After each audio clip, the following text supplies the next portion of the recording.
Assalamualaikum warahmatullahi wabarakatuh. Innal hamdalillah nahmaduhu wa nasta'inuhu wa nastaghfiruh wa na'udzu billahi min sururi anfusina wa min sayyiati a'malina. Man yahdihillahu fala mudilla lahu wa man yudlil fala hadiya lahu. Asyhadu an la ilaha illallah wahdahu la syarika lah wa asyhadu anna Muhammadan abduhu wa rasuluh. Amma ba'd. Saudara-saudariku yang dimuliakan oleh Allah Subhanahu wa taala, insyaallah ta'ala kita akan melanjutkan kembali, yaitu belajar qiraat dari nol yang bagian yang kedua. Kita akan masuk pada Al-Quran, ya, diturunkan dengan 7 huruf, ya. Kita yakin bahwasanya Al-Quran itu turun, ya, melalui Nabi kita yang mulia Sallallahu Alaihi Wasallam. Di sana Nabi kita yang mulia Sallallahu Alaihi Wasallam bersabda, yang dikeluarkan oleh Imam Bukhari dan juga Imam Muslim, ya, Inna hadzal Qur'an unzila ala sabati ahrufin faqra'u ma tayassara min, ya.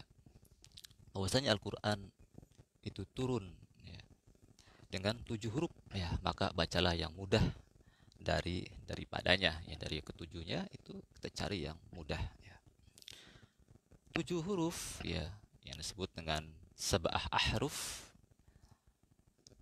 Mana makna dari ahruf, yaitu jamak dari harf yang artinya huruf, ya, bahasa kitanya huruf. Sedangkan huruf maknanya itu dalam bahasa Arab harf ada 2. Makna yang pertama, harf artinya satu ujung, ya, atau satu sisi dari sesuatu.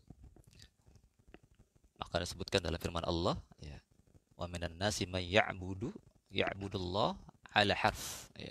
Sana disebutkan dalam surat Al-Hajj, ya, bahwasanya di antara manusia ada yang menyembah Allah dengan berada di al-harf, di tepi, ya. Berarti di tepi, ya. Dan makna yang kedua, makna harf adalah bahasa, ya. Contohnya adalah harfu Quraisy, ya, yang artinya adalah bahasa Quraisy, ya. Ini makna yang kedua, harf. Sedangkan sab'ah, 7, itu ada yang mengatakan bisa jadi itu adalah majaz, ya, masuk ke dalam majaz, ya. Dan juga ada yang mengatakan bahwasanya itu 7 merupakan, ya, kita sebagaimana yang kita tahui bahwasanya lebih dari 6 kurang dari 8, ya. Itu makna dari 7. Sedangkan makna sabatu ahruf ini, ya, ikhtilaf para ulama, ya, dan ini sangat banyak sekali. Sebelum kita masuk ke ikhtilaf para ulama, yang bahwasanya di zaman Nabi yang mulia Sallallahu Alaihi Wasallam, ya, ada kisah di sana, ada Umar bin Khattab dengan siapa? Dengan Hisham, ya. Itu sangat tenar sekali kisah ini, dikeluarkan oleh Imam Bukhari dan juga Imam Muslim, ya. Kala Hisham mengimami, ya, sholat, ya, Umar di sana menjadi makmum tatkala itu, ya. Beliau, ya, mendengar bacaannya berbeda, ya. Ya, kita bagaimana kita, ya, kita kalau jadi makmum dengan mendengar baca imam beda kayak gimana seperti itu, ya. Kemudian Umar bin Khattab itu menunggu sampai sabar, yaitu artinya sampai salam, ya, selesai, sampai sholatnya selesai, ya. Sampai selesai disebutkan. Setelah itu beliau menarik, ya, menarik baju dari Hisham ini, ya, dan dibawa ke Nabi yang mulia Sallallahu Alaihi Wasallam. Kemudian Hisham disuruh membaca apa yang diriwayatkan dari Nabi. Maka kata Nabi yang mulia Sallallahu Alaihi Wasallam, ya, di sini sangat panjang, ya, kita ringkas saja. Jadi kadzalika unzilat, ya, begitulah Al-Qur'an diturunkan. Kemudian Nabi Sallallahu Alaihi Wasallam menyuruh kepada Umar bin Khattab juga sama, ya, kadzalika unzilat ya. Begitulah Al-Qur'an diturunkan ya. Unzilat ya, jadi turun Al-Qur'an ya dengan 7 ahruf tadi ya. Inna hadzal Qur'an unzila ala sabati ahrufin faqra'u ma tayassara min. Nah, ini hadis lengkapnya. Hadis yang tadi yang sudah dijelaskan. Nah, kita bahas ya. Sabah ahruf ini maknanya apa? Karena ikhtilaf yang sangat luar biasa di antara para ulama. Ini disebutkan dalam kitabnya Al-Imam Suyuti dalam Al-Itqan. Ya, beliau menyebutkan di sini ada sekitar 40 ya, 40 pendapat ulama ya tentang makna sab'ah ahruf ya. Lihat 40 luar biasa pendapat. Kita saring menjadi ya 11 lah, ya, bisa dikatakan 11 saja. Tidak usah banyak-banyak ya. Yang pertama ya, ulama ahli fikih ya, beliau memaknai sab'ah ahruf ini, sab'atu ahruf yaitu bentuk mutlak ya, mutlak ya, muqayyad, am ya, khas ya, kemudian nas, muawwal dan seterusnya ya, yang berkaitan dengan ya, usul fikih ya. Adapun ulama ahli loghah ya, ahli bahasa, maknanya adalah hadzf, silah, takdim ya, takhir, isti'arah, kinayah dan seterusnya ya, yang berhubungan dengan ya ilmu lughah ya. Adapun ulama ahli nahu lebih khusus lagi ke nahu ya. Makna sabatu ahruf, muzakkar, muannas ya, syarat, i'rab, tasgir dan seterusnya ya. Kemudian pendapat berikutnya adalah pendapatnya Abu Hatim As-Sijistani, Ibnu Qutaibah Al-Bakilani, Abu Fadl Ar-Razi dan Ibnu Al-Jazari ya. Beliau mengatakan sabatu ahruf maknanya adalah beragam bahasa dan kiroat ya. Nanti kita tarjih dari seluruh pendapat ya, dari awal sampai akhir. Kemudian pendapatnya Sufyan Ibnu Uyainah, Abdullah Ibnu Wahab, Ibnu Abdul Bar At-Tahawi, bahwasanya maknanya adalah beragam versi lafaz yang punya makna hampir sama ya. Di lafaznya beragam tapi maknanya hampir sama. Adapun pendapatnya Abu Ubaid Ahmad bin Yahya yaitu Sa'lab ya, kemudian Sa'lab maksudnya adalah 7 macam bahasa kabilah yang tersebar di dalam Al-Quran ya. Nanti kita sebutkan kabilah apa saja nanti yang masuk di sana, yang 7 kabilah ya. Ini pun 7 kabilah pun ada ikhtilaf di antara para ulama ya, versi 7-nya ya. Kemudian Al-Imam At-Tabari ya, beliau masukkan dengan 7 macam bahasa kabilah yang terkumpul dalam satu lafaz ya. Hampir sama dengan yang tadi. Kemudian pendapatnya Qadiyat ya, tidak memiliki jumlah angka tertentu ya. Jadi maksudnya ini ke majas ya. Karena 7 ya tidak harus 7 jumlahnya, bisa jadi lebih dia ya. Karena dia majas. Kemudian Khalil bin Ahmad ya. Khalil bin Ahmad Al-Farahidi ya. Ini gurunya Al-Imam Sibaweh ya. Imam Sibaweh terkenal dengan nahunya, menjadi bapak nahu, sedangkan Khalil bin Ahmad menjadi bapaknya ilmu arud ya, ilmu arud ya. Jadi Imam Sibaweh belajar ke Khalil Al-Farahidi ini bin Ahmad ya. Belajar nahunya, tapi menjadi bapak nahu Imam Sibaweh ya. Bukan gurunya ya, tapi gurunya menjadi bapak ilmu arud ya. Kemudian kata Khalil bin Ahmad, maknanya adalah satu lafaz yang memiliki 7 versi kiroat yang berbeda ya. Satu lafaz memiliki 7 versi kiroat yang berbeda kata beliau. Kemudian As-Subki, beliau mengatakan satu lafaz tidak mesti memiliki 7 versi kiroat yang berbeda, tetapi tidak lebih dari 7 ya. Adapun sebagian ulama ahli kiroat, mereka mengatakan bahwasanya maknanya adalah perbedaan cara pengucapan seperti idhar ya. Idgham tarkik, imalah, dan lain-lain. Ya, sekarang kita lihat pendapat yang paling kuat di antara para ulama di sini. Ya, bahwasanya pendapat yang paling kuat adalah pendapat yang dipilih di sini adalah pendapatnya Al-Imam ya Abu Fadl Ar-Razi ya, atau Al-Imam Ar-Razi ya. Dan ini dikuatkan oleh Ibnu Jazari ya di sana ya, ya tentang tujuh huruf tadi ya.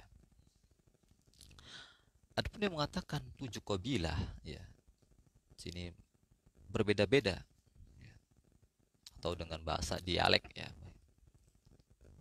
Yang pertama Quraisy, kemudian Huzail, Thaqif, Kinanah, Hawazin, Tamim, dan Yaman ya.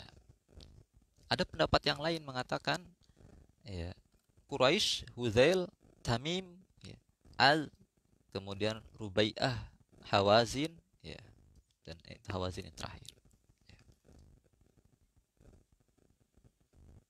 Oh, satu lagi itu Sa'ad bin Bakar ya. Ini disebutkan dalam Lisanul Arab ya, situ sendiri disebutkan. Kemudian kita jelaskan tentang makna yang dikuatkan oleh Imam Ar-Razi tadi ya. Jadi perbedaannya tidak lepas dari 7 hal ya. Tidak lepas dari 7 ya, dari 7. Yang pertama perbedaan bentuk isim ya. Bukan isim ya, sebenarnya ism ya. Karena kita di negeri kita ya terjemahannya jadinya ya ism seharusnya ya. Bacanya ism. Tapi tulisannya isim, tapi dibacanya ism.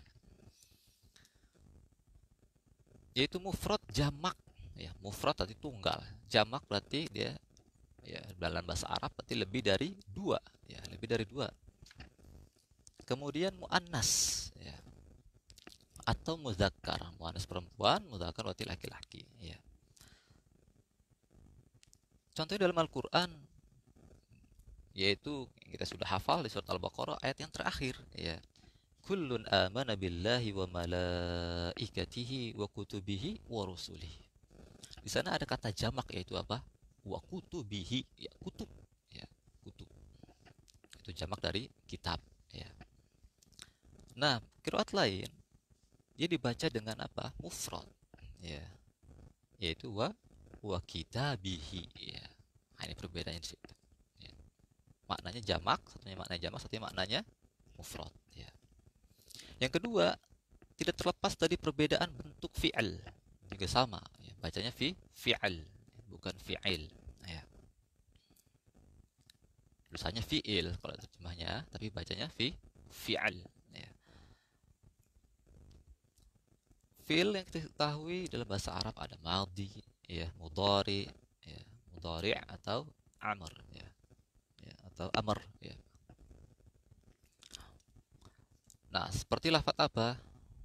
Di surat Saba ya, surat Saba ini surat yang jauh ya, ini yang sudah hafal Quran yang tahu ya, surat Saba. Di sana ada ayat Rabbana ba'id baina asfarina ya, Rabbana ba'id baina ya, ba'id baina asfarina. Ini surat Saba ayat yang ke-19. Di sana dibaca dalam bentuk amr ya, ba'id ya. Sedangkan qiraat lain dia baca dengan fi'il madi. Jadi Rabbana itu menjadi bukan Rabbana, tapi dia berubah Rabbuna ba'ada ya, jadi ganti dengan ba'ada ya. Kemudian tidak terlepas dari yang ketiga perbedaan tentang hazaf ya, atau isbat. Kita sudah jelaskan di pertemuan pertama ya, apa itu hazaf atau isbat, jadi kita tidak perlu jelaskan lagi. Seperti lafaz dalam surat Ali Imran ya, itu di ayat 133 kita sudah tahu ayat ini tenar sekali ya. Wasari'u ila maghfiratin mir rabbikum ya. Di sana dibaca dengan yang pertama hazaf, ya, dihilangkan huruf wawunya, ya, waw, ya, huruf wawunya, dihilangkan. Jadi baca langsung sari'u ila maghfirah, ya. Jadi tanpa waw hazaf. Yang satu dengan isbat, ya, artinya ditetapkan hurufnya, artinya wawunya ada di sana, jadi dibaca wawunya wasari'u, ya. Kemudian yang keempat, perbedaan antara takdim dan takhir, ya. Takdim itu mendahulukan, takhir itu mengakhirkan, ya. Jadi ada lafaz yang didahulukan, ada lafaz yang diakhirkan, ya. Ini perbedaan depan belakang saja, ya. Sini sebutkan wajaat sakratul mauti bil haqq, ya.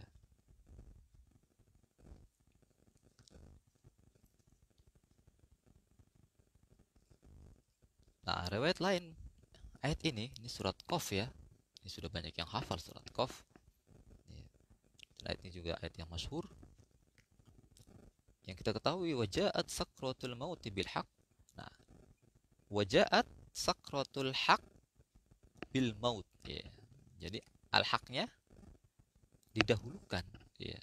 Mautnya diakhirkan, ya.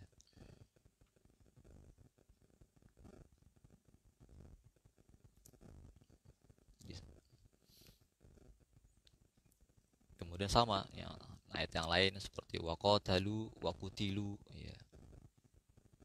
Ditukar saja, jadi yang belakang jadi depan. Jadinya waqutilu waqatalu, ya.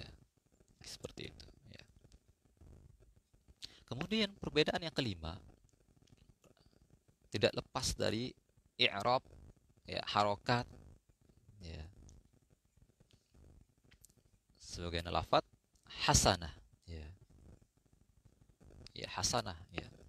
Sebutkan dalam surat An-Nisa ayat 40. Di sana wa in taku hasanatai yudha'ifha. Riwayat lain dia baca dengan rofa, ya, rofa berarti dia uh, marfu, ya, dengan dhammah, dhammatain. Jadi dia baca wa in taku hasanatu yudha'ifha, ya. Jadi satu pakainya hasanata, satu pakainya hasanatun. Kemudian yang keenam, perbedaan dalam hal ibdal, ya. Itu sudah kita jelaskan di pertemuan yang pertama, itu mengganti huruf dengan huruf lainnya, ya. Seperti lafaz fatabayyanu, ya. Fatabayyanu, ya.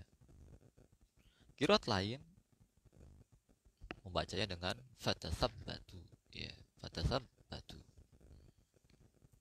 Kemudian terakhir, perbedaan tentang lahjah atau dialek, ya. Seperti tasdid, ya, kemudian lawannya apa kemarin? Takhfif, ya. Kemudian imalah, ya, fathah, ya. Kemudian izhar, idgham dan lain sebagainya, ya. Dan ini didukung oleh Imam Al-Jazari, kemudian Az-Zarkashi, Az-Zarqani, ya, Ahmad Al-Bili, Muhammad Ali Sabuni, ya, Abdul Fath Al-Qadi, ya. Nah, itu adalah penjelasan dari tujuh huruf, ya. Kemudian kita akan masuk ke dalam yang penting, yaitu syarat atau rukun, ya, Al-Qur'an, ya. Jadi di sana ada standar, ya, kualifikasi kesahihan qiraat, ya. Atau dikenal dengan istilah para ulama qiraat dengan rukun Al-Qur'an, ya. Kita sudah tahu rukun Islam, ya, rukun iman, ya. Rukun qiraat atau rukun Quran, ya, kita belum tahu, ya. Rukun Quran ada berapa? Ada tiga, ya. Ini ada tiga. Sebenarnya disebutkan oleh Imam Al-Jazari, ya, dalam kitabnya Thayyibatun Nashr, ya, fi qiraat al-ashr, ya. Ini merupakan qiraat yang paling tertinggi, yaitu masuk ke kubro, ya. Asrohnya asroh kubro, bukan yang sugro, ya. Beliau mengatakan wa kullu ma wafaqa wajhan nahwi wa kana lirrasmi ihtimalan yahwi wa sahha isnadan huwal qur'anu fahadhihi salasatul arkanu wa haitsuma yakhtallu ruknun asbati syuzuzuhu lawannahu fis sab'ati, ya. Di beliau mengatakan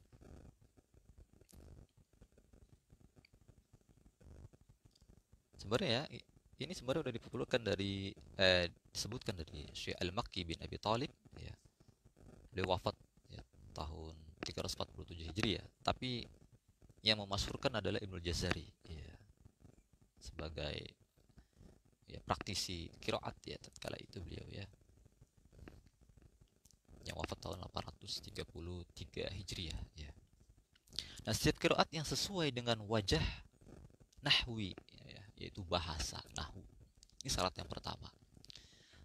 Jadi qiraat itu banyak sekali, ya. Bahkan disebutkan, ya, itu ada kitab namanya Khamsun, ya, saya lupa judulnya. Depannya itu Khamsun kalau tidak salah. Boleh 50 qiraat, ya. Masya Allah, 50 banyak sekali, ya. Tapi dia harus memenuhi syarat dari 3 syarat ini, dan 3 syarat ini harus terpenuhi semuanya. Tidak boleh ada yang kurang satu syarat pun, ya. Yang pertama, syaratnya harus sesuai dengan ilmu nahwu, ya. Kalau sesuai dengan ilmu nahwu, maka dia dikatakan qiraat yang sahih, ya. Kemudian memungkinkan tercakup Rasam Usmani, itu yang kedua, ya. Artinya apa? Sesuai dengan kaidah Rasam Usmani, ya. Adapun ilmu Rasam nanti itu ada kaidahnya sendiri, ya. Nanti setelah belajar ilmu qiraat, nanti ada ilmu Rasam namanya, ya. Dia di luar dari qiraat, ya. Dia berdiri sendiri, ilmu Rasam. Dan Rasamnya juga, ya, nanti ada mazhabnya, ya. Ada 2 mazhab yang terkenal, ya. Nanti mazhab ini yang dianut oleh negeri Libya satunya, nanti mazhab yang kedua dianut oleh Saudi, ya, dalam bikin Musab Madinahnya, ya. Ini dalam penulisan Rasam Usmani, ya. Kita tidak bahas itu. Kemudian kita masuk yang ketiga, syaratnya memiliki sanad yang sahih, ya. Sanadnya dia harus sahih, sesuai ilmu nahu, sesuai dengan Rasam, tapi sanadnya dhaif, dia tidak bisa, ya. Tidak masuk dia ke qiraat, ya. Nanti nanti dari pembagian sendiri tentang qiraat, ya. Ada qiraat yang sadah, ya. Kemudian 3 syarat ini harus terpenuhi, ya. Ya, harus terpenuhi, ya. Sesuai Rasam Usmani, ya. Atau dia sahih hadisnya, ya, dan sebagainya. Jadi 3 ini harus saling melengkapi, ya. Tatkala kurang satunya, maka dia tidak bisa dikatakan qiraat, ya.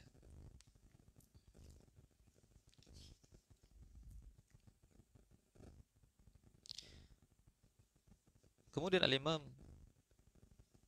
Ibnu Jazari, ya, di sini kita ketahui bahwasanya ada qiraat sahihah, ada qiraat ad-dhaifah, ya. Ada 2, ya, berarti, ya. Di qiraat sahihah yaitu qiraat yang sesuai dengan kaidah kaidah yang tadi, sesuai dengan nahwu, ya, kemudian rasam, dan juga kualitas sanad yang sahih, ya. Contohnya apa? Ya, qiraat sab'ah, ya. Qiraat sab'ah, ya. Kemudian qiraat sab'ah berarti itu 7 sab'ah. Kemudian qiraat asroh, ya. Qiraat asroh, ya, yang 10. Nanti kalau sab'ah itu diambil dari kitab Imam Syatibi, ya, Syatibi, jadi 7, itu 7 qiraat isinya. Nah, 3 qiraatnya ditambah kitabnya Al-Imam Al-Jazari, yaitu Ad-Durrah namanya, ya. Jadi 7 tambah 3 berapa? 10, ya, ada 10 qiraat, ya. Nah, 10 qiraat ini sebut qiraat sahihah, ya. Kemudian yang kedua, qiraat dhaifah, yaitu qiraat yang tidak memenuhi salah satu dari tiga kriteria tadi, ya. Jadi dhaif dia, ya, tidak masuk.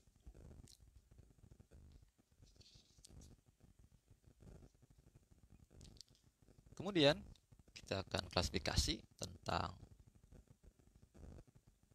menurut Imam Suyuti yang didukung oleh Mujazari, ya, tentang klasifikasi qiraat yang didasarkan pada jumlah perawi, ya, jumlah perawinya. Di sana ada qiraat mutawatir, ya, kemudian masyhur, ya, qiraat ahad, ada qiraat syad, ya, kemudian qiraat maudhu', kemudian qiraat mudraj, ya. Kalau yang sudah belajar mustalah hadis, ya, dia sudah mengetahui maknanya secara otomatis, ya, tentang jumlah perawi, ya. Dia sih sudah tahu. Ya, kita sudah habis waktunya untuk qiraat ini. Ada soal, ya. Soalnya adalah, ya, ini ada kuisnya, ya, ada kuisnya. Sebutkan, ya, 3 syarat yang disebutkan oleh Al-Imam Ibnu Jazari dan ini menjadi rukun Al-Quran, ya. Nah, itu soalnya, ya. Jadi silakan dijawab di komentar, ya. Kurang lebihnya ada mohon maaf karena hari ini ada kurang fit, ya. Kita tutup doa kafaratul majelis. Subhanakallahumma wa bihamdik asyhadu an la ilaha illa anta astaghfiruka wa atubu ilaik. Wa akhiru da'wana alhamdulillahi rabbil alamin. Assalamualaikum warahmatullahi wabarakatuh.